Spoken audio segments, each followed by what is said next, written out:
कि आपने एमसीक्यू के अंदर ये नहीं देखना होता कि बाकी चीजें गलत हैं, आपने ये चीजें देखनी होती हैं कि पूरे सिनेरियो के हिसाब से, ठीक है, सबसे बेस्ट ऑप्शन क्या है, ठीक है।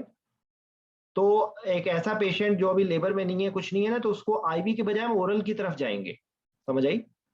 तो ये इसके अंदर कैच था, ये भी ज़हन में रखेंगे, ये ओरल इसमें मेडिसिन देंगे। क्या कोई उसकी एक्सप्लेनेशन में कुछ इस तरह का जिक्र था कि अगर एक पेशेंट को अभी ऐसी कंडीशन नहीं है तो उसमें आप ब्लड प्रेशर कंट्रोल आपकी प्रायोरिटी है, ठीक है। ब्लड प्रेशर कंट्रोल के लिए आप लेबिटालॉल देंगे, ठीक है।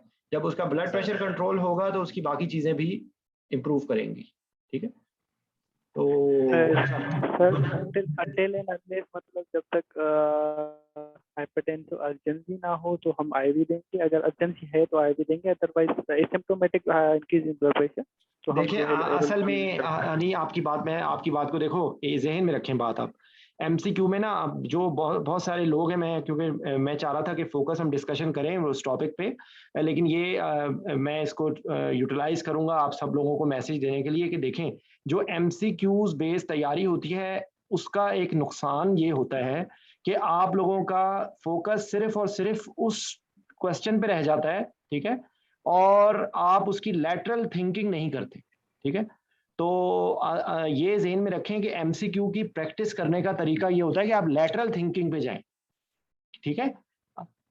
जो लोगों ने पहले मेरे सुना है, मैं उनको ये कहता हूं कि एमसीक्यू के अंदर आंसर ना ढूंढें, ये देखें कि बाकी आंसर गलत क्यों है और अपने स्टेटमेंट के अंदर चेंज करें कि उससे आंसर आपका बदल जाएगा।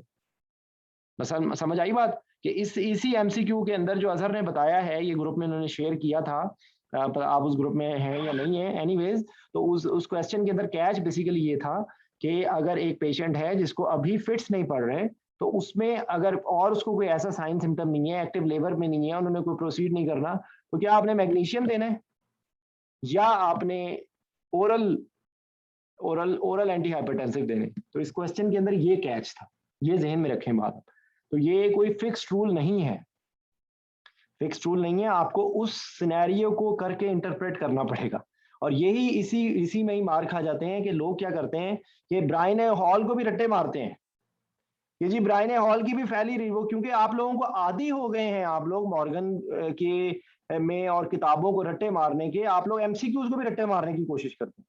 और वहां पर पहले ये ढूंढते हैं कौन सी किताब का एमसीक्यू है, ताकि आंसर हमें पहले से ही पक्की पकाई खीर पहले याद हो, और यही वजह होती है कि फेल हो जाते हैं, ठीक है। दूसरा एक सबसे बड़ी बीमारी जो है वो है पुराने एमसीक्यूज की पूजा करना, ठीक है। पुराने एमसीक्यू की पूजा के अंदर सबसे बड़ा इंपॉर्टेंट पॉइंट ये आ जाता है कि जी ये सीपीएसपी की का ये आंसर है। भाई कोई अल्लाह का बंदा उनसे ये पूछे कि सीपीएसपी की का आंसर किसने भेजा होता है। अबुल फजल क्या नाम है उसका, गोंदल साहब ने भेजा है, जफरुल्लाह चौधरी साहब ने भेजा है, किसने भेजा है आप लोगों को, मतलब किस आपको शरीफ खुशी साहब ने एमसीक्यू की पूल का आंसर भेजे। वो जो बंदा वो इम्तहान देके आया होता है, अगर वो गलती से पास हो जाए तो वो कहता है कि जी सीपीएसपी के पूल का यही आंसर है, और वो तबाही होती है। तो वो उन एमसीक्यूज के लिए ना, आजकल जो तालिबान और अफगानिस्तान का हाल है ना, वो उन एमसीक्यूज की प्रैक्टिस का हाल होता है। किसी का सर होता है, किसी का धड़ होता है, किसी का जिस्म होता है, किसी के हाथ होता है, किसी का पाँव होता है, और आप लोग उसके रट्टा मारते हैं कि किसी तरीके से ओ हो ये तो सीपीएसपी का आया हुआ है, ये तो जन्नत की नौजुबिल्ला कुंजी है। तो इसलिए खुदा के लिए चीज़ों को लेटर, ये अजहर का जो एमसीक्यू इसने शेयर किया है, ये इस बात का आप लोगों के लिए आई ओपनर है कि आप लोग एमसीक्यूज की पूजा ना करें, ठीक है। ये मेरी रिक्वेस्ट है।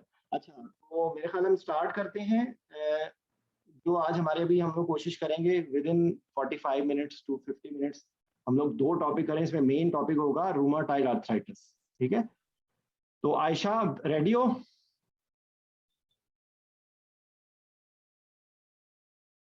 What is rheumatoid arthritis?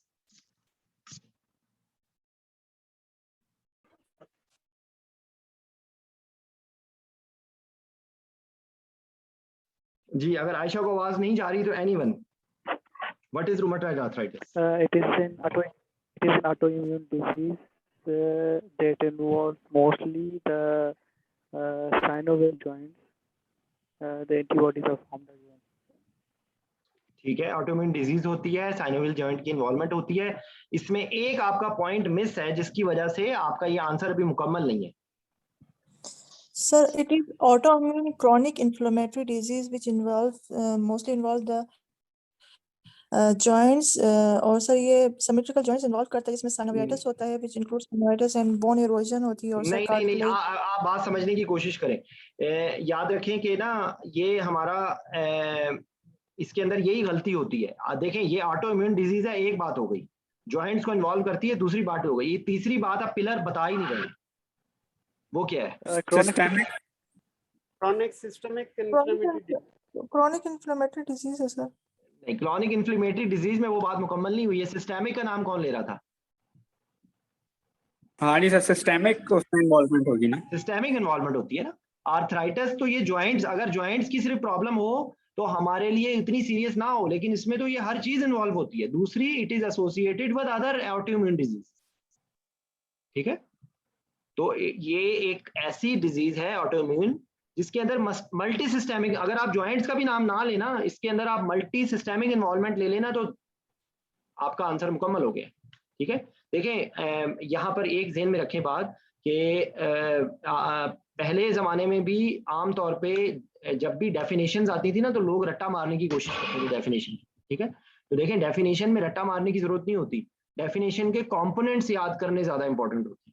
बल्कि होता ये है कि अगर आप रट्टा मारने की कोशिश करें तो देखें आप क्रॉनिक इतनी प्यारी इंग्लिश में बोल रही हैं, लेकिन यही भूल गए कि इसके अंदर सिस्टेमिक इन्वॉल्वमेंट भी होती है। तो जब तक सिस्टेमिक इन्वॉल्वमेंट का आपने शामिल नहीं किया, आपका आंसर इनकम्प्लीट है।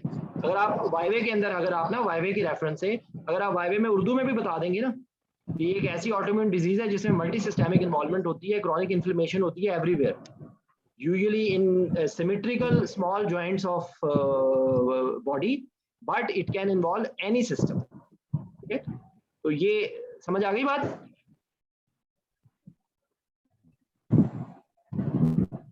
अच्छा, अगला क्वेश्चन ये है कि रोमाटॉइड आर्थराइटिस के अंदर एनेस्थीसिया से रिलेटेड सिस्टेमिक इन्वॉल्वमेंट बताइए। What are the important features of rheumatoid arthritis which are related to anaesthesia management?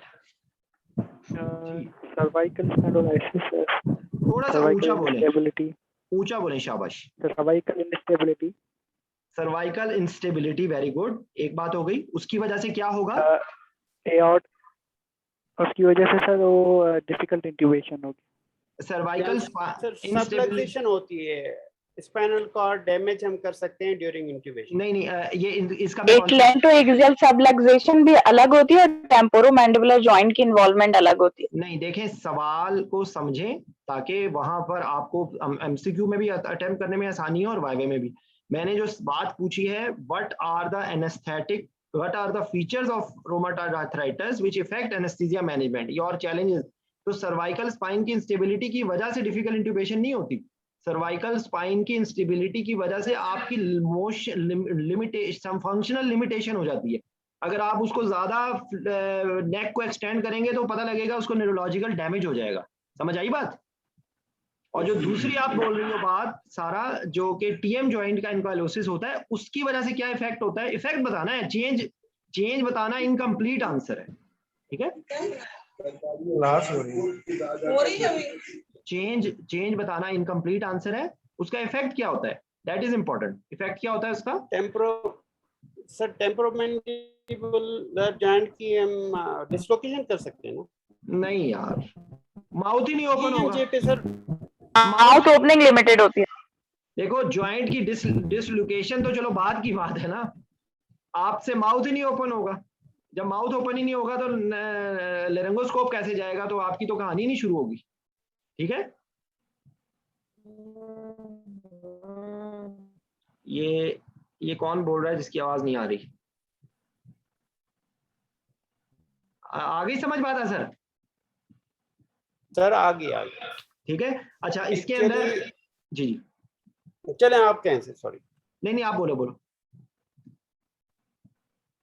अगर वो आप वाली बात ना, if we go with systemic, आपका इनिशियली क्वेश्चन था कि हमारे एनेस्थेटिक कंसीडरेशंस क्या होती है ना, तो already there was the answer कि सर्वाइकल स्पॉन्डिलोसिस होती है ना। अगर हम कार्डियोवैस्कुलर, रेस्पिरेटरी इस तरह करते तो ज्यादा बेहतर। नहीं वो आपकी बात ठीक है, लेकिन मैं देखें ये इस तरह तो किताबों में लिखा होता है और इसलिए भूल जाता है। ठीक है। यहाँ पर सबसे पहली जो अगर आपका सेलिंग पॉइंट होगा ना, वो कार्डियोवास्कुलर से भी पहले जो सबसे पहले जो एनेस्थीसिया में प्रॉब्लम होगी ना, वो एयरवे की होगी। ठीक है, ट्रेकियल क्या नाम है उसका, इंट्यूबेशन में प्रॉब्लम होगी। ना सिर्फ ये कि आप ज्यादा लिमिट प्रॉब्लम, आप उसकी पोजीशनिंग आप नहीं कर सकते, नेक को एक्सटेंड नहीं कर सकते। दूसरी क्या प्रॉब्लम है, माउथ ओपनिंग नहीं होती। तीसरी क्या प्रॉब्लम होती है, लेरेंजियल जो होते हैं ना जॉइंट्स, उनकी भी इन्वॉल्वमेंट होती है। ठीक है, तो उसकी वजह से क्या हो सकती है प्रॉब्लम, सॉरी लेरेंजियल स्पैज्म भी हो सकता है, और आपको बेसिकली जो वोकल कॉर्ड्स है ना, उनकी प्रॉब्लम हो सकती है। तो वोकल कॉर्ड की जब भी प्रॉब्लम होती है तो क्या क्या सिम्टम्स, साइन सिम्टम्स आते हैं? हॉर्सनेस आएगी सर, होर्सनेस आती है, और स्ट्राइडर, वेरी गुड। ठीक है, और अगर बहुत ज्यादा इन्वॉल्वमेंट होगी तो डिस्निया भी हो सकता है।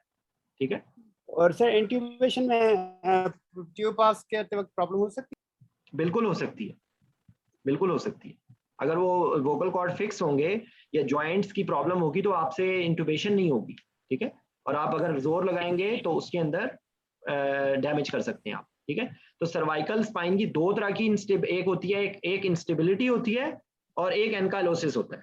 ठीक है, एनकाइलोसिस का मतलब ये है कि जुड़ गया है सब कुछ। जब जुड़ गया है, जब एनकाइलोसिस होगा तो उसकी वजह से आपको जो है वो नेक मूव ही नहीं करेगी। ठीक है, और जो सबलक्सेशन होगी, सबलक्सेशन का मतलब ये है कि कहीं से जोड़ हिला हुआ है तो वो उसका जो एटलांटो एक्सियल जॉइंट है ना, वो निकल जाएगा। ये चीज मैं आपको बहुत सिंपल वर्ड्स में एक्सप्लेन कर रहा हूँ। ठीक है, तो उसमें बेसिकली ये होता है कि आपको एमसीक्यू में आएगा क्वेश्चन कि कौन सी सबलक्सेशन जो है वो फ्लेक्शन से वर्सन होगी और कौन सी सबलक्सेशन जो है वो एक्सटेंशन से वर्सन होगी। ये एमसीक्यू का क्वेश्चन है, ये वाइवे में नहीं पूछा जाएगा मोस्ट प्रोबेबली। लेकिन बताओ शाबाश अगर आपको पता है तो। नहीं सर, मुझे नहीं। एंटीरियर जो है उससे, ठीक है, और जो पोस्टीरियर है उससे एक्सटेंशन। ठीक है, मतलब ये वर्सन हो जाएगी। पोस्टीरियर सबलक्सेशन जो है वो एक्सटेंशन से वर्सन होगी। ठीक है, और जो एंटीरियर सबलक्सेशन है वो फ्लेक्शन से वर्सन होगी। और भी दो तरह की होती है, एक वर्टिकल होती है, वो लैटरल होती है। जो लैटरल है उससे जो है ना बेसिकली जो वेस्कुलर कॉम्प्रोमाइज होता है। ठीक है, और जो वर्टिकल होती है वो वर्टिकल नाम से है ना ऊपर की तरफ चला जाएगा, फोरम मैग्नम से कंप्रेस होकर सबसे डेंजरस वो होती है, लेकिन वो ज्यादा कॉमन नहीं होती। सबसे कॉमन जो है एमसीक्यू में ये भी आ सकता है, सबसे कॉमन एंटीरियर। ठीक है, ठीक है। अच्छा, उसके बाद अब आपका फेवरेट आ गया सिस्टेमिक जो आप बता रहे थे। उसमें आपका कार्डियोवास्कुलर सिस्टम में क्या होता है, अब आपने देखें जो भी बताए, वाइवे वाला कोई बता रहा है वरना सर बताए, या और कोई भी वॉलंटियर है? एओर्टिक आर्च में वो इन्वॉल्वमेंट होती है, उसकी डायलेटेशन हो जाती है। ठीक है, और यहाँ पे सर वो एओर्टो निकलता है हार्ट से एक और। जी जी, अच्छा आप और एक आपसे रिक्वेस्ट है, आप आंसर बहुत अच्छे दे रहे हैं लेकिन आपकी आवाज क्लियर नहीं आ रही। तो अगर आप इसकी आवाज को क्लियर कर लें तो ज्यादा फायदा होगा, क्योंकि मेरा ख्याल है कि लोगों को समझ नहीं आएगा। ठीक है, और एक पर्पज है, दूसरा पर्पज है कि I am recording as well, तो ये फिर बाद में भी सब लोगों के काम आएगा। कोशिश करें कि आप थोड़ा सा लाउड बोलें ताकि आपकी आवाज क्लियर है। ठीक है, ओके जी, क्या बताया आपने? सर? एक तो यही एओर्टिक आर्च का जो है डायलेटेशन, एंड सर पल्मोनरी में होता है कि नहीं, कार्डिक, एक सेकंड, कार्डिक खत्म नहीं हुआ अभी। देखिए मैं आपको हिंट दे रहा हूँ, जब भी इन्फ्लेमेशन होगा ना तो सारों के साथ आइटस लगा दे। जी सर, पेरिकार्डाइटिस और पेरिकार्डाइटिस हो जाएगा, पेरिकार्डियल इफ्यूजन हो जाएगी। जब इफ्यूजन बढ़ जाएगी तो क्या करेगी? टेम्पोनार्ड। वेरी गुड, ठीक है। और बाकी एक होता है पेरिकार्डियम, और दूसरी कौन कौन सी लेयर्स होती हैं? एक मायोकार्डियम होती है तो मायोकार्डाइटिस हो गया, एंडोकार्डियम होती है तो एंडोकार्डाइटिस हो गया। ठीक है, और मायोकार्डाइटिस के बाद या एंडोकार्डाइटिस के बाद अगर हार्ट फेल हो गया तो लेफ्ट वेंट्रिकुलर फेलियर भी हो सकता है। ठीक है, और वेसल्स में आ जाए तो वेसल्स में वेस्कुलाइटिस। ठीक है, जब आपने पहले बोल दिया ना इन्फ्लेमेशन तो सबके साथ आइटिस लगाते जाए। ठीक है, वो मोस्ट प्रोबेबली आपका आंसर ठीक होगा। ठीक है, तो इसको चेक करने का क्या तरीका होगा, क्योंकि देखें चेंज जब भी आप एग्जाम में टेबल वाइवे वालों के लिए रिक्वेस्ट है मेरी कि वो खाली ब्लाइंड हवा में तीर ना चलाएं कि जिसमें ये होता है, वो उनसे कहें कि इसलिए हम ईसीजी करेंगे, इसके लिए ईसीजी, चेस्ट एक्सरे एंड एको, ठीक है, इन तीनों चीजों में पता लग जाएगा। और अगर कोई सिम्टोमेटिक लियन है एथेरोस्क्लेरोसिस की वजह से या कोरोनरी हार्ट डिजीज की वजह से, तो फिर फर्दर आप स्कीमिक वर्कअप होगा, जो मैं रोजाना ही बताता रहता हूँ, फिर मैं बता रहा हूँ कि अगर रिस्क फैक्टर ज्यादा होंगे तो तब आप एको या थैलियम स्कैन या एंजियोग्राफी की तरफ जाएंगे, ठीक है, अकॉर्डिंग टू द सिनेरियो। अच्छा, रेस्पिरेटरी सिस्टम में क्या होगा? फाइब्रोसिस। फाइब्रोसिस।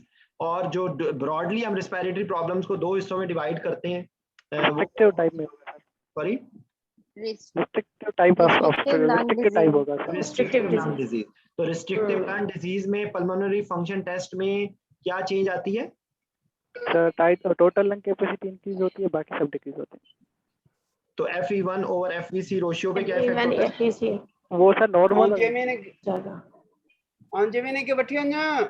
इसका आंसर ये है, इसका आंसर ये है कि दोनों कम होती हैं, but FVC is decrease more than FE1, ठीक है। अच्छा सर, वो हाँ सही। तो इस वजह से वो नॉर्मल भी हो सकती है या कम होगी, जबकि ऑब्स्ट्रक्टिव लियन के अंदर क्योंकि FE1 पे ज्यादा इफेक्ट होता है, क्योंकि ऑब्स्ट्रक्शन है ना, तो एक्सपिरेशन में प्रॉब्लम आ रही है, तो एक्सपिरेशन में प्रॉब्लम आ रही है तो उसकी वजह से ज्यादा इफेक्ट FE1 पे होगा, ठीक है। अच्छा, उसके बाद इसके लिए आपने टेस्ट कौन से करवाएंगे? क्यों हमने बताया ना कि हमने ऑब्जेक्टिवली चलना है, हमने खाली कहानियां नहीं सुनानी, हमने ऑब्जेक्टिवली बताना है। क्या क्या इन्वेस्टिगेशन करवाएंगे? Sir first of all chest x-ray जी, और after that sir spirometry. Very good. और sir we can go for CT scan chest as well. CT scan मतलब बेसिकली आपको कोई नोड्यूल्स मिलेंगे, कोई फाइब्रोसिस मिलेगा, पल्मोनरी फंक्शन टेस्ट में आपको मिल जाएगा, आप जो है ना, और आपको कोई प्लूरल इफ्यूजन वगैरह भी मिल सकती है, ठीक है। जी। और एक और चीज है जो गैस एक्सचेंज को देखने के लिए करते हैं टेस्ट, वो कौन सा टेस्ट होता है? Sir DLCO sir, diffusion of carbon monoxide. वो देखो इसके अंदर, क्योंकि वो भी प्रॉब्लम हो सकती है, बिल्कुल सही है, लेकिन उससे ज्यादा सिंपल टेस्ट कौन सा होता है?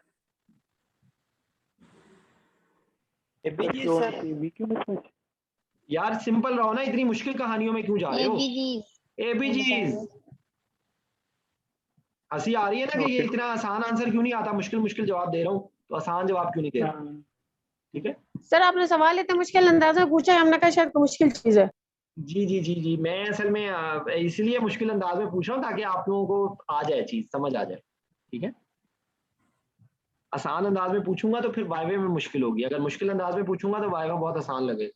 अच्छा, उसके बाद और क्या क्या इन्वॉल्व होते हैं? अच्छा, इसमें एक बेसिक बात मैं फिर रिपीट कर रहा हूँ क्योंकि बहुत सारे लोग नए हैं उनके लिए, कि जब भी आपने डिजीज देखनी है ना, तो आप ज़हन में रखें कि 2 तरह से आपने टारगेट करना है, एक डिजीज की पैथोलॉजी और दूसरी क्या? शाबाश, मेडिकेशन जो बोले मेडिकेशन। आज तो आयशा ने छक्का मार दिया, वेरी गुड, ठीक है। तो जो डिजीज की पैथोलॉजी होगी उनके कुछ चीजें होंगी, और जो ट्रीटमेंट दे रही है, तमाम के लिए ये रूल यही है, ठीक है। तो इसके अंदर और क्या क्या चीजें और क्या क्या सिस्टम इन्वॉल्व होते हैं? शाबाश। इसमें सर मल्टीपल जॉइंट्स, वेसल्स, मस्कुलेटस भी करते हैं। ये तो बता दिया है, हेमेटोलॉजिकल भी होती है सर। हेमेटोलॉजिकल क्या होता है? हेमेटोलॉजिकल सर एनीमिया होगा ना। देखो इसमें आप घूम के, पहले मैं मेडिकेशंस की तरफ जा रहा हूँ, तो मेडिकेशंस कौन सी यूज होती हैं इसमें? स्टेरॉइड भी यूज होता है, एनाल्जेसिक्स भी यूज होते हैं। देख लो, मैंने ये कई दफा बताया है, लेकिन आप लोगों ने, नुसरत आपने भूल गई। और सर मीथोट्रेक्सेट नहीं, मैंने रूमेटॉइड आर्थराइटिस के लिए क्या जुमला बोला था? नहीं, आप कोई भी वो तरतीब से नहीं बता रहा।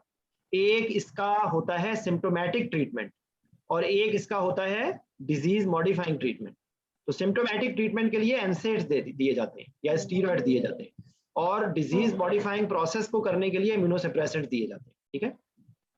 और ये जो DMR जिनको आप कहते हैं, जिसमें पेंसिलामीन भी आता है, जिसके अंदर आपका ये एज़ाथायोप्रिन भी आती है, मीथोट्रेक्सेट भी आती है, ठीक है, गोल्ड भी आता है, ठीक है। तो बेसिकली उनकी वजह से प्रॉब्लम सारी होती हैं ज़्यादातर ना, ये हेमेटोलॉजिकल, हिपैटिक, रीनल, ठीक है। अच्छा, ऑटोइम्यून डिजीज और भी हो सकती हैं, इसके साथ माइस्थीनिया ग्रेविस भी हो सकता है, इसके साथ एक सिंड्रोम होता है जिसमें सिक्रीशंस का मसला होता है, वो कौन सा होता है? ये एमसीक्यू में आ सकता है। Sjogren syndrome. Sjogren syndrome, very good, ठीक है। शॉगरेन सिंड्रोम में जो है ना ड्राइनेस होती है आईज में, म्यूकोजा, बेसिकली सारे म्यूकोजा ड्राई हो जाते हैं, ड्राई माउथ, ड्राई आईज, ठीक है। अच्छा, तो अब हम लोगों ने साथ साथ ट्रीटमेंट भी देख लिया। ट्रीटमेंट के लिए स्टीरॉयड, अच्छा जब भी स्टीरॉइड्स होगा, एनसेड से रिलेटेड क्या एनेस्थीसिया कंसर्न्स होंगे? Gastric bleeding और गैस्ट्रिक इरोजन करवाते हैं प्रैक्टिकल। गैस्ट्रिक इरोजन होगी, एसिडिटी होगी, वेरी गुड, और रीनल फेलियर, कोएगुलोपैथी आखिर पे बोले, सबसे ज्यादा इंपॉर्टेंट जो है ना renal failure and gastric bleeding, ठीक है, गैस्ट्राइटिस, क्योंकि इसमें क्रोनिक ले रहे होते हैं। तो उनमें कौन से बेहतर होते हैं एनसेड्स? ये एमसीक्यू का क्वेश्चन है। कॉक्स क्या होता है? कॉक्स 2 इनहिबिटर होता है, ठीक है। और जो है आपका उसकी एक बहुत माइनर सी रीजन भी मैं आपको बता देता हूँ कि जो कॉक्स 1 होता है ना, वो हर म्यूकोजा पे होते हैं, जबकि कॉक्स 2 है वो यूजुअली इन्फ्लेमेटरी प्रोसेस वाली जगह पे होता है, ठीक है। तो ये इसका होता है। और एक कॉक्स 3 इनहिबिटर भी होते हैं, वो कोई दवाई का नाम सुने कभी? COX 3 inhibitor, paracetamol, centrally acting CNS COX 3 inhibitor, ठीक है। अच्छा, स्टीरॉयड से रिलेटेड क्या बात होगी? स्टीरॉयड से रिलेटेड जो बात, जो आप तो पहली दफा आए हो, बाकी लोगों को पता है, आप बताने की कोशिश करो, शाबाश। स्टीरॉयड अगर पेशेंट ले रहा हो तो क्या कंसर्न होता है एनेस्थीसिया में? स्ट्रेस डोज स्टेरॉइड देना पड़ता है। हाइपरटेंशन होती है, ऑस्टियोपोरोसिस। नहीं, ये देखें, एक सेकंड, इसमें भी आप दो हिस्सों में डिवाइड कर लें कि एक क्रॉनिक स्टीरॉयड के जो सिस्टेमिक इफेक्ट्स होते हैं वो होते हैं, और दूसरे आप जब बाहर से स्टीरॉयड ले रहे होते हैं तो अंदर का सिस्टम नाराज हो जाता है, तो जिसको क्या कहते हैं? Adrenal suppression. तो आपको स्ट्रेस डोज देना पड़ता है, ठीक है। आपको एक इसको स्ट्रेस डोज आपको देनी पड़ेगी, वो उसका प्रोटोकॉल है कि आपने 25 मिलीग्राम हाइड्रोकॉर्टिसोन आपने जो है वो इंडक्शन पे देना होता है, और 24 to 48 आवर्स के लिए आपने 100 मिलीग्राम 8 आवरली देना होता है, अकॉर्डिंग टू द रिस्क। अगर वो माइल्ड रिस्क सर्जरी है तो उसमें सिर्फ इंडक्शन डोज देनी है, अगर वो इंटरमीडिएट रिस्क सर्जरी है तो उसमें 24 आवर्स तक देना है इंडक्शन डोज के अलावा, और अगर हाई रिस्क सर्जरी है तो उसके अंदर 48 आवर्स तक देना है। और ये किसके लिए होता है? कि किसी भी रूट से अगर लास्ट 3 मंथ्स में 10 मिलीग्राम पर डे से ज्यादा आप ले रहा हो, ठीक है। अच्छा, लास्ट 3 मंथ्स में? सर लास्ट 3 मंथ्स है, लास्ट में यार ये भूल जाती है भाई सर, ऐसे ही लास्ट 3 मंथ से, अगर 3 लास्ट months 3 मंथ से पहले बंद कर चुका है तो फिर ये नहीं देनी, फिर जरूरत नहीं है, ठीक है। अच्छा, उसके बाद ये इंडिविजुअल जो साइड इफेक्ट्स है ना, वो रटे हैं, वो आप रटे मार लें, उसमें मीथोट्रेक्सेट भी है, साइक्लोस्पोरिन भी है। साइक्लोस्पोरिन का मेन सेलिंग पॉइंट क्या होगा? नेफ्रोटॉक्सिसिटी, ठीक है। और जो बाकी होते हैं वो रीनल डैमेज करते हैं, ठीक है, ठीक है। तो अभी तक समझ आ गई है रोमेटॉइड आर्थराइटिस? अगर आपसे कोई पूछे तो आप एक्सप्लेन कर देंगे अल्लाह के वास्ते? अभी तो कुछ तो कर लेंगे सर। चेस्ट, वो sorry sir, cervical spine x-ray में। जी एक मिनट, सवाल पूछने तो इनसे। क्या सारा क्या कह रही हो? सर मैं ये पूछ रही थी, सर्वाइकल स्पाइन एक्सरे जो हम कराएंगे उसमें एक फ्लेक्जन व्यू कराएंगे और एक एक्सटेंशन व्यू और एक पैक व्यू, यही था ना सर? एग्जैक्टली, ठीक है। तो ये देखो, मैं आपको एक बात बताऊं, आप इतनी डिटेल में अगर नहीं भी जाते ना, आप अगर उनको यहाँ तक भी बताते हैं, आपको एक डिफरेंट मूवमेंट में आपने करवाना होगा, इतना भी अगर आप बता देंगे ना, अगर आपको भूल जाता है तो आप परेशान होने की जरूरत नहीं, कीप इट सिंपल, ठीक है। और जो जॉइंट्स हैं, वो सबसे, जो जॉइंट्स की इन्वॉल्वमेंट है वो आप लोग सबसे ज्यादा शौक से बता रहे हैं। जॉइंट्स की इन्वॉल्वमेंट सबसे हमारे लिए जो 2 जॉइंट है वो नेक और टीएम जॉइंट ही ज्यादा इंपॉर्टेंट है, ठीक है। और तीसरी क्या चीज है? अगर रूमेटॉइड आर्थराइटिस के पेशेंट का TURP सिंड्रोम होना है तो उसमें आपको क्या प्रॉब्लम हो सकती है? पेशेंट लाई सुपाइन लाई नहीं कर सकता है या नहीं, ये देखना होगा आपको। और सर थर्डमी पोजीशन बनाते Spinal हैं, लगाओ। थर्डमी पोजीशन बनाने में प्रॉब्लम होगी, ठीक है, क्योंकि Positioning of the हो patient. सकता है। अच्छा, अब इसी के साथ मैं 2 आर्थराइटिस और भी बता देता हूँ आपको साथ ही, क्योंकि अब आप रूमेटॉइड आर्थराइटिस है तो 1-2 कॉमन आर्थराइटिस आप लोगों को फेस करने पड़ सकते हैं। उनमें से एक ऑस्टियो आर्थराइटिस है और एक एनकाइलोजिंग स्पॉन्डिलाइटिस है, ठीक है। बाकी तो बहुत सारे हैं, लेकिन ये 2 को ध्यान में रखें। जो एनकाइलोजिंग स्पॉन्डिलाइटिस है उसके अंदर भी TM जॉइंट की भी प्रॉब्लम हो सकती है, सर्वाइकल स्पाइन की भी प्रॉब्लम हो सकती है, बैम्बू स्पाइन हो सकती है, और इनके अंदर यूवियाइटिस, यूरेथ्राइटिस, सार्कोइडोसिस, ये HLA-B27 से रिलेटेड होता है, ठीक है। और जो ऑस्टियोआर्थराइटिस है उसके अंदर भी पेशेंट यही NSAIDs ले रहे होंगे, यही फंक्शनल लिमिटेशन होगी, यही रीनल प्रॉब्लम हो सकती है बिकॉज ऑफ क्रॉनिक NSAIDs, ठीक है। और ये पेशेंट, ये आपको आ सकता है question related to joint arthroplasty, तो वो आपको सब बताएंगे नहीं, वो सिर्फ ये कहेंगे कि एक 70 साल का बंदा है, उसकी नी आर्थ्रोप्लास्टी हो रही है, तो उसमें क्या एनेस्थेटिक कंसिडरेशन है। तो आपके दिमाग में ही होना चाहिए कि इस पेशेंट के अंदर ये प्रॉब्लम्स होंगी, क्योंकि क्रॉनिक स्टीरॉइड्स भी हो सकता है ले रहे हो, सॉरी NSAIDs तो ले रहे होंगे, हो सकता है और भी ट्रीटमेंट ले रहे हो, ठीक है। उसके अंदर वो जो एलेंड्रोनेट और वो पॉमीड्रेनेट, इस किस्म की दवाइयां भी ले रहे होते हैं, बिसफॉस्फोनेट्स होते हैं, ठीक है। तो वो आपको पता होना चाहिए, ठीक है। अच्छा, अब इस पेशेंट को अगर आपने एनेस्थीसिया देना हो तो इसमें आपके लिए क्या क्या चैलेंजेस होंगे? हमने इन्वेस्टिगेशंस कर ली हैं, ठीक है। तो अब आपके पास अगर आपसे पूछे what are the challenges which you can have in patient with rheumatoid arthritis, तो आप एलैबोरेट कैसे करेंगे? सिर्फ नाम बताने हैं, डिटेल बताने की जरूरत नहीं है। नाम क्या होंगे, क्या क्या चीजें? फर्स्ट ऑफ ऑल तो सर डिफिकल्ट इंट्यूबेशन होगी। वेरी गुड, एक बात हो गई, आगे चलो। सर इनके इम्यूनोसप्रेसेंट्स ले रहे हो तो उनके इफेक्ट्स आएंगे, ठीक है। और से होंगे तो सिस्टमिक इन्वॉल्वमेंट की वजह से सर रेस्पिरेटरी और कार्डियोवास्कुलर सिस्टम भी इन्वॉल्वमेंट हो सकते हैं, जो उसको इवैल्यूएट करना होगा। IV लेने में प्रॉब्लम आएगी। देखिए, IV लाइन में प्रॉब्लम होगी, कॉन्ट्रैक्चर्स बने हुए होंगे, पोजीशनिंग में प्रॉब्लम होगी, उसके बाद जो है इसके अंदर कार्डिक फेलियर हो सकता है, रेस्पिरेटरी प्रॉब्लम्स हो सकती हैं, आपको एयरवे प्रेशर ज़्यादा मिल रहे होंगे, रिस्ट्रिक्टिव लंग डिजीज का पैटर्न हो सकता है।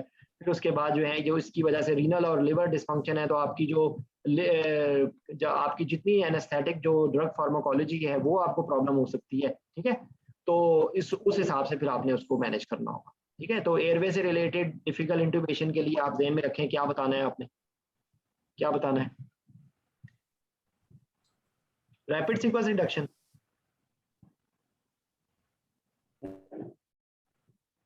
रैपिड सीक्वेंस इंडक्शन करेंगे? फिर क्या करेंगे? पहले की नेक मोबिलिटी कितनी है, ठीक है। देखो, इसमें इतनी लंबी आप कहानियां बताने के बजाय ना, आप उनको सीधा सीधा यही बताएं, इसके अंदर डिफिकल्ट इंट्यूबेशन होने के चांसेस हैं, इसलिए if there is any chance you should be targeting awake fibre optic, ठीक है, ठीक है। सर इनमें सर थोड़ा सा ऊंचा वो बोलिए। इंट्यूबेशन नहीं होती जो हम ट्रॉमा में करते हैं सर, ट्रॉमा में जो हम इंट्यूबेशन करते हैं नेक इन लाइन। यार वो देखो, वो भी आ सकती है, वो तो सर्वाइकल इंस्टेबिलिटी की वजह से है ना। तो अगर सर्वाइकल इंस्टेबिलिटी हो तो आपको, वैसे ही मैं आपको अदर देन दैट बता रहा हूँ कि सर्वाइकल इंस्टेबिलिटी हो और आप नेक को बहुत ज्यादा एक्सटेंड ना करना चाहते हो, तो उसके लिए एयरवे का कौन सा गैजेट होता है जिससे आराम से रिलेटिवली इजियर इंट्यूबेशन होगी? वो कौन सा गैजेट होता है सबसे कॉमन या सबसे मतलब फाइबर ऑप्टिक? नहीं, फाइबर ऑप्टिक सर नहीं, फाइबर ऑप्टिक LMA सर, नहीं नहीं नहीं नहीं नहीं नहीं नहीं, लेरिंगोस्कोप कौन सा होता है? चलो मैं हिंट दे देता हूँ। CMAC sir, video laryngoscope, video laryngoscope या ग्लाइडोस्कोप, ठीक है। जो ग्लाइडोस्कोप होता है ना, ग्लाइडोस्कोप का ब्लेड पाकिस्तान में तो मेरे ख्याल ग्लाइडोस्कोप शायद होंगे अवेलेबल, ठीक है, लेकिन वीडियो लेरिंगोस्कोप तो होते हैं। वीडियो लेरिंगोस्कोप का भी ब्लेड थोड़ा सा एक्यूट एंगल पे होता है, लेकिन जो ग्लाइडोस्कोप होता है ना, उसका ब्लेड काफी एक्यूट एंगल पे होता है, ठीक है। तो उसमें ये होता है कि आपका व्यू आपका बेहतर हो जाता है, आपको बहुत ज्यादा नेक को मूव नहीं करना पड़ता, ठीक है। सॉरी, नेजोफ्रेंजियल नेजोफ्रेंजियल क्या? इंटुबेशन, नेजोफ्रेंजियल भी तो कर सकते हैं। नेजोफ्रेंजियल से क्या मुराद है आपकी? इंटुबेशन जैसे बता रहे हैं ना, ट्रॉमा में कह रहे हैं कि इसमें नेक कटने, तो नेजोफ्रेंजियल भी तो डाल सकते। नहीं, देखिए एक सेकंड मेरी बात, आप लोग कंफ्यूज हो रहे हैं। ये वो जो कहना चाह रहे हैं वो और बात कहना चाह रहे हैं। वो ये कहना चाह रहे हैं कि नेक को आपने मूव नहीं करना ज्यादा, ठीक है, क्योंकि नेक की प्रॉब्लम है ना, तो आपने नेक ज्यादा यूज, आपने उसको ज्यादा एक्सटेंड नहीं करना नेक को, ठीक है। तो वो उसके लिए कह रहे हैं कि आपको क्या नेक के लिए वही ट्रॉमा में जो मिल्स करते हैं मैनुअल इनलाइन स्टेबलाइजेशन, क्या आप वही करेंगे? तो वो जरूरी नहीं है, वो आपके दिमाग में होना चाहिए, लेकिन वो बेसिकली ना लैटरल मूवमेंट के लिए होता है। यहाँ पर एक्सटेंशन फ्लेक्शन का चक्कर है, ठीक है। तो जो मिल्स है ना, वो लैटरल मूवमेंट उसका उसमें ज्यादा इंपॉर्टेंट होता है, ठीक है, समझ आ गया। और दूसरी बात ये यहाँ पर प्रॉब्लम सर्वाइकल की भी होती है और साथ माउथ ओपनिंग की भी होती है। तो इसलिए मैं वैसे आपको जो बता रहा हूँ ना कि आप ग्लाइडोस्कोप का नाम ले सकते हैं, और अगर फाइबर ऑप्टिक भी फेल हो रही हो या फाइबर ऑप्टिक में भी प्रॉब्लम हो, तो आपको दिमाग में जब भी डिफिकल्ट एयरवे आ रहा हो तो तरतीब आपने क्या, देखिए एलएमए आपने बोला है ना, एलएमए यूज कर सकते हैं, लेकिन एलएमए जो है वो एलएमए अगर माउथ ओपनिंग नहीं है तो एलएमए जाएगा? अगर माउथ ओपनिंग नहीं है तो एलएमए भी नहीं जाएगा ना, ठीक है। तो आपको आपने हमेशा कहना है कि बैकअप, अगर if there is plan fails then tracheostomy is the last resort, ठीक है। अच्छा, उसके बाद जो है क्या नाम है उसका, आपकी जो बाकी चीजें, क्योंकि बहुत सारी चीजें हमारी रेपिटेशन होती रहती है, बार बार हम डिस्कस करते रहते हैं। जहां पर भी पेशेंट में कहीं पर भी हीमोडायनेमिक इंस्टेबिलिटी का हो, तो आपने इंडक्शन एजेंट का कौन सा नाम लेना है? हीमोडायनेमिक एटोमिडेट, ठीक है। अगर हाइपोडायनेमिक, ठीक है, तो अगर कार्डिक स्टेबल जो है वो एटोमिडेट होगा। एटोमिडेट का क्या साइड इफेक्ट है, वो आपसे पूछ सकते हैं कि एटोमिडेट की क्या कॉमन प्रॉब्लम्स क्या हो सकती हैं? रेटिनल सेपरेशन, एक चीज हो गई। दूसरी चीज मायोक्लोनस, ठीक है, मायोक्लोनस। एंड अगेन एक और बात ये कि रैपिड सीक्वेंस रिडक्शन में इसका क्योंकि इफेक्ट रिलेटिवली स्लोअर होता है, ठीक है, तो इसका it is not an ideal agent for rapid sequence, ठीक है। रैपिड सीक्वेंस के लिए आइडियल एजेंट थायोपेंटोन है, ठीक है। तो ये बातें हो गई। और आपका जहां पर भी आप मेटिकुलस मूवमेंट करना चाहते हो, मॉनिटरिंग करना चाहते हो, तो आप इंट्राआर्टिकुलर ब्लड प्रेशर का नाम ले सकते हैं, ठीक है। फिर इसके अंदर एनाल्जेसिया का चैलेंज होगा कि आपने इसमें पेरी ऑपरेटिव एनाल्जेसिया कैसे देना है रूमेटॉइड आर्थराइटिस में।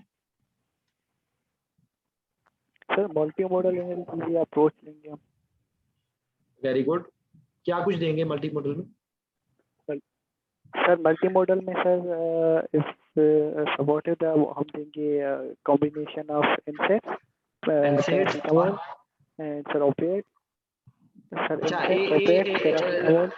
पैरास्टामोल। अच्छा, मल्टी मॉडल जब भी आप जुमला बोले ना, तो इन लोगों को तो मैंने बताया हुआ है, मैं आपको बता रहा हूँ कि मल्टी मॉडल का कॉन्सेप्ट बताएं कि मल्टी मॉडल में ये है कि you are blocking the pain pathway in different steps so that you are reducing the doses of the drugs which you are using, number one, and you are covering pain pathway in that different steps. और एक बात, दूसरी बात ये कि you will start from preemptive analgesia and preventive analgesia and good plan for like post operative as well, ठीक है। तो आपको रीजनल एनेस्थीसिया कोई भी आप कर सकते हैं, लेकिन स्पाइनल और एपिड्यूरल चैलेंजिंग हो सकते हैं, ठीक है। और अगर कोई कोएगुलोपैथी है बिकॉज ऑफ ड्रग्स, तो फिर आप उसके अंदर भी न्यूरोएक्सियल ब्लॉक को आपकी रिलेटिवली प्रॉब्लम्स हो सकती हैं, ठीक है। इसी तरीके से रीजनल एनेस्थीसिया की भी, ठीक है। तो आई थिंक इसमें तकरीबन हमने सारी चीजें कवर कर ली हैं। एनी, क्योंकि वो आपको rheumatoid arthritis for any emergency surgery, rheumatoid arthritis की peri operative management, rheumatoid arthritis की डिजीज के बारे में पूछ सकते हैं। ये लॉन्ग केस मेरा आया था, मुझे जब हुआ था तो मेरा लॉन्ग केस था, जब तीसरी दफा मेरा वाइवा जब पास हुआ था। लॉन्ग केस मेरे कभी फेल नहीं हुए थे, टेबल वाइवा में फेल होता रहा हूँ कई दफा, लेकिन मेरा केस था उसके अंदर पेशेंट को रूमेटॉइड आर्थराइटिस था और उसकी टीबी, एंटी टीबी ड्रग्स की उसकी हिस्ट्री थी, रिसेंटली उसने ली थी, और उसका टीयूआरपी होना था, ठीक है।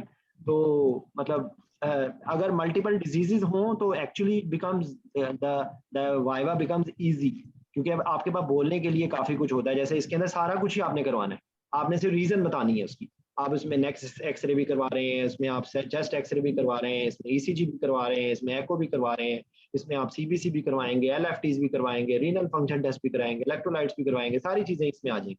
ठीक है, तो आई थिंक ये टॉपिक कवर हो गया। Any question?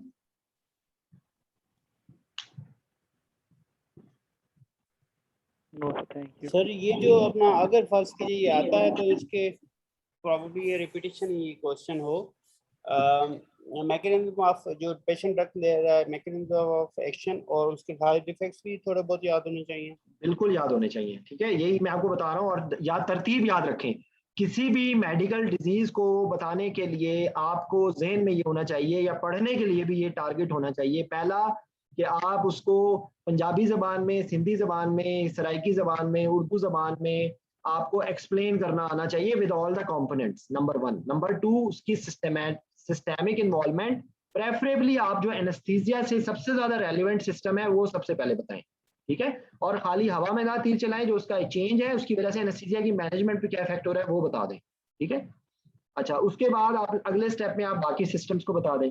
ठीक है, और आप सिस्टम को साथ साथ बताते जाएं, और साथ साथ आप उसकी इन्वेस्टिगेशन, तो एमसीक्यूज के रेफरेंस से भी जो इसका इफेक्ट हो उसके रिलेटेड आप इन्वेस्टिगेशन को भी उसी वक्त देख लें कि आप कैसे उसको इंटरप्रेट करेंगे। ठीक है, तो वैसे चलें, एक और बात, इन्फ्लेमेटरी मार्कर्स कौन कौन से होते हैं जो हम करवाते हैं? CRP and प्रोकेस्टिडोन। सीआरपी से आसान, यार तुम मुश्किल चीज बताते हो, आसान चीज से पहले शुरू करो। सबसे पहले inflammatory marker ESR. ESR. ESR, ठीक है, सबसे सिंपलेस्ट ईएसआर होता है। फिर उसके बाद आप सीआरपी करवाते हैं। ठीक है, और सर इसमें डब्ल्यूबीसी काउंट आएगा? डब्ल्यूबीसी काउंट भी आएगा। ठीक है, उसके बाद इसके अंदर इन्फ्लेमेटरी मार्कर्स तो नहीं, लेकिन और कौन कौन से टेस्ट होंगे इसके अंदर? इसके अंदर रोमाटाइड फैक्टर होगा, इसके अंदर एएनए, एएस, और पता नहीं कौन कौन सी एंटीबॉडीज जो होती है ना। तो अगर आपको एंटीबॉडीज के नाम भूल गए ना, तो आप ये कहें कि डिफरेंट जो है ना वो इम्यूनोलॉजिकल एंटीबॉडीज भी इसमें पॉजिटिव आ सकती है। ठीक है, ये रूमेटोलॉजिकल डिजीजेस के अंदर, और उसके अंदर कुछ जेनेटिक मेकअप भी हो सकता है। ठीक है, तो I think we have discussed rheumatoid arthritis in a compact way. Let's move to the next topic. Okay, what is ERAS? Enhanced recovery after surgery. ठीक है, क्या इसमें कॉन्सेप्ट क्या होता है? Sir concept first of all three major चीजें होती हैं इसमें, pre operatively, intra operative and post operative updates होते हैं हमारे। Pre operatively patient optimisation. नहीं, अच्छा एक सेकंड मैं यहाँ पे, अच्छा 1 मिनट रुकना प्लीज। आपका नाम क्या है? Sir doctor Sadiq. सादिक जी, अच्छा आयशा, आपको समझ आ गया है? आपको समझ आ गया? आपका कोई क्वेश्चन तो नहीं है रूमेटॉइड आर्थराइटिस के बारे में? अब आंसर कर लोगी आप? अच्छा जी इंशाल्लाह। अच्छा, आप सारा, आपको भी समझ आ गया है? जी सर। और कोई वाइवे का कैंडिडेट तो नहीं है इनमें? और कोई वाइवा कैंडिडेट है तो प्लीज बता दें मुझे कि किसी को कोई क्लियर कोई क्वेश्चन तो नहीं है। ठीक है, अब आप ये जो इराज का बता रहे हैं ना, तो आप सबसे पहले ये ज़हन में रखिए कि जब आपसे कोई पूछ रहा है ना कि इराज क्या है, तो कंपोनेंट्स तो अगले स्टेप में आएंगे। पहले तो आप उसका रैशनल बताएं ना, उसकी वजह बताएं कि आप इराज इतनी लंबी कहानी कर क्यों रहे हैं, इसका मकसद क्या है? Sir early recovery, decrease hospital cost, decrease hospital stay. Okay, और इसके लिए जो एक जुमला होगा वो स्ट्रेस रिस्पॉन्स टू सर्जरी को आप कम करने की कोशिश करेंगे। ठीक है, अच्छा सही सही। ठीक है, जो एमसीक्यू का क्वेश्चन है, what are the different stress hormones? Sir stress hormones are mainly cortisol, anabolic sorry catabolic hormones such as cortisol, catecholamine, glucagon, vasopressin। और कौन सा सारे हार्मोन्स यूजुअली बढ़ते हैं सिवाय एक हार्मोन के, वो कौन सा होता है? Sir insulin. इंसुलिन। मतलब बेसिक फैक्टर स्ट्रेस का मतलब ये होता है कि आपने लड़ाई करनी है, आपने झगड़ा करना है, तो आपके मसल्स को, आपकी हर चीज को, आपको हो सकता है आपके पीछे कुत्ता लगा हुआ है, आपने भागना है, तो आपको आपके मसल्स को ब्लड फ्लो ज्यादा चाहिए, आपको एनर्जी ज्यादा चाहिए, तो आप हाइपरग्लाइसीमिया करने की कोशिश करेंगे। तो स्ट्रेस भी बेसिकली यही है, ठीक है। सर्जिकल स्ट्रेस भी यही कहता है कि भाई सारी चीजें करके, इन्फ्लेमेटरी मीडिएटर्स को रिलीज करके, बॉडी के अंदर कैटेकोलामिन्स को रिलीज करके वो उस स्ट्रेस को अपनी तरफ से वो कोप करने की कोशिश करता है, लेकिन actually that creates a problem. Whenever there is tachycardia, there is decrease oxygen supply to the heart and increase demand of the heart, ठीक है। तो बेसिकली कहीं ना कहीं से कहानी घूम फिर के सिंपैथेटिक नर्वस सिस्टम और टैकीकार्डिया पे समरी अगर कोई पूछे ना स्ट्रेस रिस्पॉन्स की, तो स्ट्रेस रिस्पॉन्स की समरी घूम फिर के आके ना ये एक टैकीकार्डिया और एक ब्लड शुगर कंट्रोल पे आ जाएगी। जो बाकी सारी चीजें हैं ना वो इसी के अलावा अक्रॉस घूम रही होंगी। तीसरे चीज नंबर पे ब्लड प्रेशर आ जाएगा क्योंकि सॉल्ट एंड वाटर रिटेंशन होगी, ठीक है। तो आपका इसीलिए पेन भी इसी रेफरेंस से ही आता है कि पेन के अंदर भी यही बेसिकली सारी चीजें आती हैं, ठीक है। तो ये पर्पस है इसका कि हम ऐसा मैनेजमेंट प्लान कर रहे हैं with a multi disciplinary team and we are devising some special protocols कि जिसकी बेस पे आप उसको कोशिश करेंगे कि जल्दी आओ जल्दी जाओ, ठीक है। आप you will try to minimise the hospital stay, you will minimise the risk of. एक कौन सी कंडीशन होती है जब हॉस्पिटल स्टे बढ़ता है, तो एक कौन सी कॉम्प्लिकेशन जो एनेस्थीसिया से भी रिलेटेड होती है? Post operative nausea vomiting. Nausea vomiting तो यार बहुत छोटी चीज है, ज्यादा खतरनाक चीज बताओ ना। नोजोकोमल इन्फेक्शन, इन्फेक्शन के अलावा भी नमूनिया सर। नमूनिया नहीं है, और सोचो हॉस्पिटल स्टे जब बढ़ता है तो anaesthesia cost of the cost, workload बढ़ेगा ना। नहीं यार, खतरनाक चीज कौन सी होती है एनेस्थीसिया के लिए? सबसे खतरनाक चीज कौन सी होती है? DVT. Very good. Hypercoagulable state, मतलब बेसिकली डीवीटी बोल दे, पल्मोनरी एम्बोलिज्म बोले ना। डीवीटी भी हमारा, डीवीटी से भी ज्यादा बेहतर आंसर पल्मोनरी एम्बोलिज्म, ठीक है। बेसिकली ये इसका पर्पस आपका जब भी स्ट्रेस रिस्पॉन्स होता है, जब भी हॉस्पिटल स्टे बढ़ता है, प्रोलॉन्ग सर्जरी होती है, प्रोलॉन्ग डिलेड एम्बुलेशन होती है। अच्छा, इसमें एक और भी होता है कि अर्ली एम्बुलेशन, ठीक है, because you are trying not to put any, वो अभी हम डिस्कस अगले स्टेप में करते हैं कि हम क्या कुछ करते हैं, लेकिन बेसिकली पर्पस इसका ये होता है, ठीक है। समझ आ गई बात? पर्पस क्या है? स्ट्रेस रिस्पॉन्स को कम किया आपने, जो उसकी वजह से आप कोशिश करेंगे कि सिंपैथेटिक रिस्पॉन्स कम आए, उसकी वजह से आपके हार्मोन्स का हार्मोनल कंट्रोल बेहतर होगा, आप ग्लाइसेमिक कंट्रोल को बेहतर करेंगे, आप जो है वो जो हीमोडायनेमिक इफेक्ट्स आते हैं उसको करेंगे ताकि हार्ट पे जोर ना पड़े, ठीक है। और तीसरी चीज ये है कि आप उसका एम्बुलेशन जल्दी करने से उसके एम्बुलिज्म के चांसेस कम होंगे, ठीक है। तो अब आ जाएं, अब आप वो बात बताएं कि पहला उससे क्वेश्चन ये होगा कि कौन कौन सी सर्जरीज यूजुअली टारगेट की गई हैं। एंड हाँ, वैसे तो अब आहिस्ता आहिस्ता सब में शुरू हो गया, ठीक है, लेकिन शुरू जो स्टार्ट हुआ था ये सबसे पहले हुआ था सर कोलोरेक्टल, सर एपीआर में हुआ था कोलोरेक्टल और जॉइंट रिप्लेसमेंट्स, ठीक है, जॉइंट रिप्लेसमेंट्स। तो जॉइंट रिप्लेसमेंट में कोलोरेक्टल के अंदर इनिशियली स्टार्ट हुआ था ये, उसके बाद आहिस्ता आहिस्ता ये गायनेकोलॉजिकल में भी शुरू हो गया है, थोरेसिक में भी शुरू हो गया है सारी। तो इसमें एक मेन हमारा पर्पस क्या होगा, प्री ऑपरेटिवली हम क्या कुछ कर सकते हैं?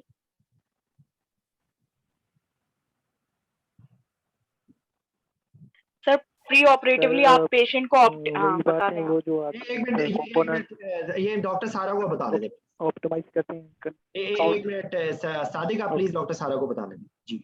अच्छा सर, प्री ऑपरेटिवली आप पेशेंट को ऑप्टिमाइज करेंगे और इस ऑप्टिमाइजेशन में किस अलावा उसका जो फास्टिंग पीरियड है उसको उसमें 2 आवर बिफोर सर्जरी आप क्लियर फ्लूइड के। एक सेकंड डायरेक्टली छलांग मार के अब फास्टिंग पे ना हो, ऑप्टिमाइजेशन को थोड़ा ज्यादा करो। ऑप्टिमाइजेशन में ज्यादातर किन किन डिजीजेस को हम ऑप्टिमाइज करते हैं? Sir pulmonary function, pulmonary point of view से चेस्ट और सर कार्डियोवैस्कुलर हाइपरटेंशन कंट्रोल करेंगे आप, डायबिटीज है तो वो कंट्रोल करेंगे आप, और इसके अलावा डिहाइड्रेशन को प्रिवेंट करेंगे, इसके लिए बावल प्रिपरेशन की को अवॉइड करेंगे। एक सेकंड, आपने डायबिटीज बता दी, आपने ब्लड प्रेशर बता दिया, एक बहुत इंपॉर्टेंट चीज आप मिस कर रहे हैं, एस्थमा सर, वो तो सीवियर रेस्पिरेटरी में आ गया, एनीमिया, एक इम्पोर्टेंट चीज है, देखो एनेस्थीसिया की जो इमारत जो है वो सबसे पहले हम क्या देखते हैं, ब्लड अरेंज है या नहीं, ये बोल रहे होते हैं ना, एनीमिया सर, एनीमिया, ठीक है। तो सबसे इम्पोर्टेंट चीज इसके अंदर हमारे बाकी सिस्टम्स के साथ साथ हमारा एनीमिया, ठीक है। और रिस्पिरेटरी के रेफरेंस से आप स्मोकिंग के बारे में कह दें, अल्कोहल के बारे में कह दें, उसका जो है सीओपीडी का रिवर्स जो कर रहे होते हैं वो भी इसमें ही आ जाएगा। डायबिटिक का HbA1c हमने टारगेट करके उसको कंट्रोल कर लिया, वो भी आ गया। एम्बुलेटरी ब्लड प्रेशर मॉनिटर करके या ब्लड प्रेशर का बेहतर कंट्रोल कर लिया, ठीक है। जो जो उसकी चीजें रिवर्स हो सकती हैं, अगर वो कोई बहुत ज्यादा एनीमिक है तो आप उसको आयरन रिप्लेस कर दिया या फॉलिक एसिड दे दिया, या आपने कोई भी उसकी जो सोर्स है उसको खत्म करने की कोशिश की, जहां तक हो सकता है, ठीक है। और अगर कोई ऐसी दवाइयां हैं कि जिनसे ब्लीडिंग हो सकती है, उनको आप ऑप्टिमाइज कर सकते हैं, ठीक है, with a balance risk versus benefit, ठीक है। तो ये आ गई आपकी बातें। उसके बाद अब आपने सर्जन के साथ डिस्कस करके क्या चीज करनी होगी? So surgical technique as surgery should be as short as possible. This is one thing, and the minimum invasive surgery. The concept minimal invasive, basically minimal What are the example of minimal invasive surgery? एक दो surgeries का नाम ले लें। Laparoscopic surgery, endoscopic surgeries, laparoscopic surgery, endoscopic जितनी surgery हैं, urology की हैं, चाहे वो लेप्रोस्कोपिक सर्जरियां हो गई, थोरैकोस्कोपिक सर्जरियां हो गई, जॉइंट की भी ऑर्थ्रोस्कोपिक सर्जरीज होती हैं, ठीक है, ओपन के बाद। उसके बाद अब आपकी फेवरेट चीज आ गई जो आप बताना चाह रही थी, अब वो बता दो जो आप पहले बता रही थी। ये चीजें हैं बिफोर एडमिशन, ठीक है। अब आ गई ऑन एडमिशन। ऑन एडमिशन क्या कुछ करते हैं जो कि हेल्प करती है? ऑन एडमिशन आप मतलब सर्जरी की आ गई ना डे, तो वो आप जो बता रही थी कि बावल प्रिपरेशन नहीं जी सर, फास्टिंग में आप बावल प्रिपरेशन नहीं करेंगे ताकि पेशेंट डिहाइड्रेटेड ना हो, और इसके अलावा फास्टिंग पीरियड में आप 2 hour before the surgery clear fluid allow कर सकते हैं पेशेंट को, और कार्बोहाइड्रेट इंकरेज करेंगे ड्यूरिंग द फास्टिंग पीरियड, ठीक है। तो उससे कार्बोहाइड्रेट से वो कहते हैं कि जी स्ट्रेस रिस्पॉन्स कम होने के चांसेस होंगे, ठीक है। अच्छा, उसके बाद एनेस्थीसिया का क्या चीज हो सकती है?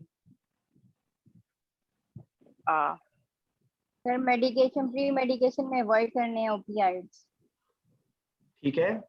आप ये जुमले से बजाय आप ये बोलें कि you will try to avoid long acting according to the surgery.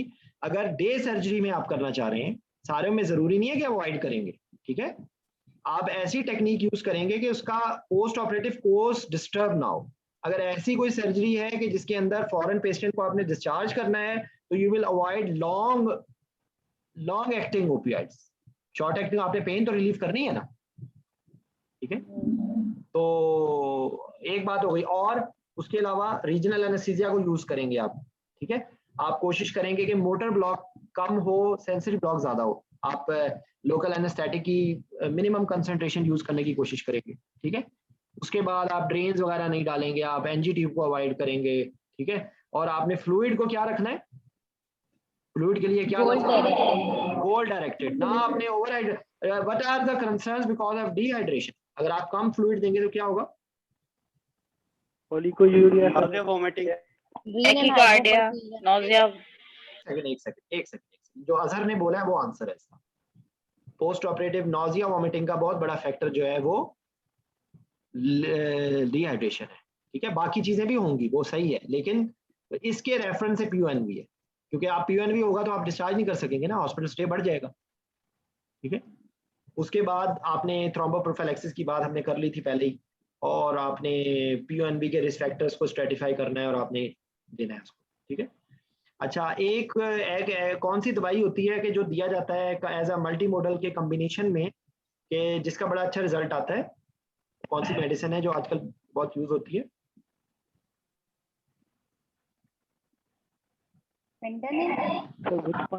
Gabapentin sir.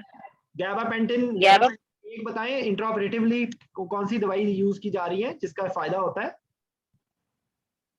Sir वो नहीं, पेन एनाल्जेसिया के रेफरेंस से बात कर रहे हैं sir dexmedetomidine. Very good, dexmedetomidine lidocaine, ketamine, ठीक है, इन सारों का in low dose multi modal analgesia के रेफरेंस से, स्ट्रेस रिस्पॉन्स को ब्लंट करने के रेफरेंस से, reduction of doses of opioids के रेफरेंस से। ओपियाइड्स का और क्या नुकसान होता है? एक तो रेस्पिरेटरी डिप्रेशन होता है, और कौन सी प्रॉब्लम होती है जो हमारे लिए तंग कर सकती है? आईलीएस भी हो सकता है, नोजिया वोमिटिंग, ठीक है। आईलीएस के लिए और कौन सा इंपॉर्टेंट चीज होगी? अब आप खुद आंसर दे रहे हैं, अगर आप सोचते हैं प्रोकाइनेटिक देंगे सर। नहीं, आईलीएस के लिए प्रोकाइनेटिक से पहले क्या चीज देते? पोटेशियम या इलेक्ट्रोलाइट अवॉइड करेंगे ना, अपना ओपिएट्स अवॉइड करेंगे, रिस्पांस को ब्लड करेंगे सर। हाँ जी, first of all sympathetic response. हाँ जी, आपका वो मतलब बेसिकली वही यही है कि आप उसमें ऐसी दवाइयां अवॉइड करेंगे कि जिनसे गैस्ट्रिक मोटिलिटी बहुत कम हो जाए, ठीक है।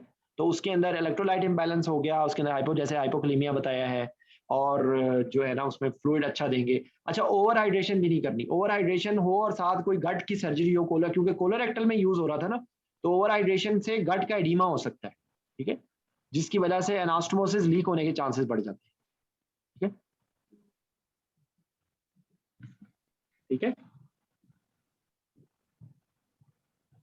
अच्छा, पोस्ट ऑपरेटिवली क्या होगा? Post operatively early mobilisation, spirometry, and post operatively pain control अच्छा होना चाहिए, और मल्टी मॉडल अप्रोच। और हॉस्पिटल डिस्चार्ज के अंदर एक और कौन सी चीज प्रॉब्लम कर सकती है इन पेशेंट्स में? एक तो हमने पीयूएनवी की बात कर ली, एक हमने मोबिलाइजेशन ये नहीं, एक और चीज है, ज्यादा प्रॉब्लम होती है ओल्ड एज में। ओरल इनटेक को सोचो, देखो वो तो आपका पीयूएनवी के रेफरेंस से ही होगी ना बात। आपने ज्यादा आपने एनपीओ नहीं रखना, आपने उसको जल्दी उसको फास्टिंग उसका पीरियड खत्म करना है, आपने ड्रेन्स नहीं डाली, आपने ओपियोइड्स कम दे दिए। एक चीज रह गई है सिर्फ, जिसकी वजह से hospital sorry agitation sir old age में ज्यादा होती है। देखो, पानी पीते हैं तो पानी कहाँ जाता है? पेट। voiding of urine। अच्छा, तो इलियस सर, यूरिनरी आईलीएस नहीं, यूरिनरी रिटेंशन, ठीक है। यूरिनरी रिटेंशन, अगर यूरिनरी आपने इसको स्पाइनल लगाया है, ठीक है, इसलिए स्पाइनल के लिए अंदर कौन सी ड्रग ऑफ चॉइस है इन डे सर्जरी, या आप अगर जल्दी डिस्चार्ज करना चाहते हो तो एमसीक्यू के रेफरेंस से ये क्वेश्चन है, सबसे ड्रग ऑफ चॉइस कौन सी है स्पाइनल में? अवेलेबल नहीं है, 2-3 क्लोरप्रोकेन, ठीक है। तो I think any question related to it, क्योंकि यही सारी क्वेश्चन है वो आपसे पूछेंगे। ये इसको आप फास्ट ट्रैक सर्जरी भी कह सकते हैं, ठीक है, यही फास्ट ट्रैक सर्जरी है। और इसके अंदर आपने अच्छा प्री ऑपरेटिव इसको आपने असेसमेंट की, आपने इस रिस्क फैक्टर्स को टारगेट किया, रिवर्सिबल चीजों को ठीक किया, ठीक है।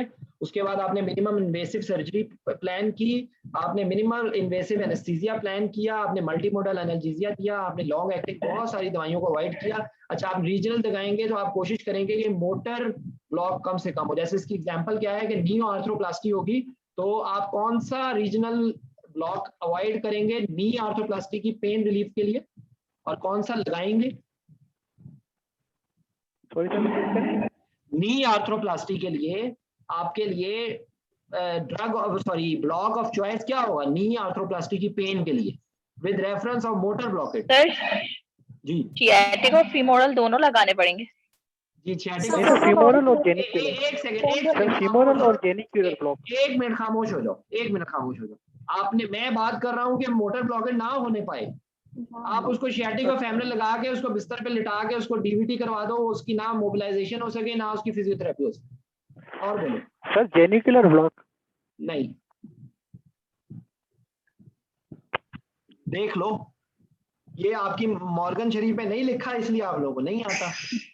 तो मुझे आप लोग मुझे ना फुल टॉस देते हैं और मैं छक्का मारता हूँ सर। फीमोरल अच्छा, एक सेकंड, नी की कौन सी नर्व होती है जो कि सिर्फ सेंसरी नर्व होती है, जो सिर्फ सेंसरी नर्व होती है? Lateral cutaneous nerve of thigh. यार lateral cutaneous nerve of thigh sir L2 L3 नहीं, देख लो ज्यादती है ये एक ही नर्व है जो बेचारी नी को सप्लाई करती है, मासूम सी नर्व है, सिर्फ उसकी सेंसरी सप्लाई है। चलो इतना हिंट देता भाई, फेमरल नर्व की ब्रांच है, अब बता दो। Saphenous. Very good, thank you very much. तो सेफनस ब्लॉक लगता है बेसिकली एडक्टर कैनाल ब्लॉक कहते हैं उसको, ठीक है। तो adductor canal block is the analgesia, post of analgesia of choice because it will not cause any motor block, ठीक है। Femoral nerve block is not recommended in enhanced recovery after surgery, ठीक है। ठीक है भाई, तो आखिर में क्या कहते हैं, खेल खत्म पैसा हजम। Thank you very much. कल thank you sir. Next topic से आएंगे। ये मैंने थोड़ा सा देखें इसको ना, मैं इसको मैं इनको प्रोग्राम करने की कोशिश कर रहा हूँ। कल का मैं आप लोगों को टॉपिक बता दूंगा। आई होप कि आप लोगों को समझ आया है। कोई क्वेश्चन ना समझ आए तो पूछ लीजिएगा, शेयर करें। और remember one thing, no pain no gain. अगर आप अपने कंफर्ट लेवल पे, मैंने आज बहुत सारे लोगों को मैंने मैसेज किया तो वो सब का एक बात है, सर हम बहुत मसरूफ हैं, सर हमें बहुत सारे फैमिली के मसले हैं। तो भाई ये 5वीं क्लास और 10वीं क्लास में तो है नहीं कि वो जी ढूंढता है फिर वही फुर्सत के रात दिन ये बैठ के तस्वुर जाना करते रहे, तो वो टाइम तो नहीं है ना। आपको अपनी सारी प्रैक्टिकल लाइफ में सारी चीजों के साथ साथ ही पढ़ाई करनी है, ठीक है। कहीं आपका बच्चा टी पा कर रहा होगा, कहीं आपका हस्बैंड आप पे शाउट कर रहा होगा, कहीं पे आपकी बीवी आपका सर खा रही होगी, कहीं पे आपका डिपार्टमेंट आपको जलील कर रहा होगा। तो इन सारी चीजों के साथ ही चलना होता है। सारे लोग ऐसे ही करते हैं, खुदा की कसम। कोई एक भी बंदा ऐसा नहीं होगा कि उसको गोद में बिठा के कोई इम्तहान पास करवा दे, ठीक है। तो डोंट क्रिएट सेल्फ पिटी, ठीक है। आप सेल्फ पिटी से बाहर आए और अपने ऊपर भरोसा करें, ठीक है। और जितना आपको सवाल पूछेंगे उतना आपको समझ आएगा, ठीक है। थैंक यू, अस्सलाम वालेकुम। Thank you sir. आयशा की आवाज निकलनी शुरू हो गई, मुझे खुशी इस बात की। Thank you sir. और सारा का माइक ठीक हो गया, सारा का माइक ठीक हो गया, और आयशा की, और आज नुसरत गायब हो गई है, ठीक है ना। सर नुसरत का कनेक्शन प्रॉब्लम हो रहा है, उनका मैसेज आया है। उससे कहो अपना मोबाइल वो आशूरा की वजह से। अच्छा सर आशूरा की वजह से जैम हुआ है ना, सिग्नल्स वीक है बहुत आज कराची में। Okay okay okay okay. असल में चले, एनीवेज भाई, थैंक यू, अस्सलाम वालेकुम। थैंक यू सर, अस्सलाम वालेकुम।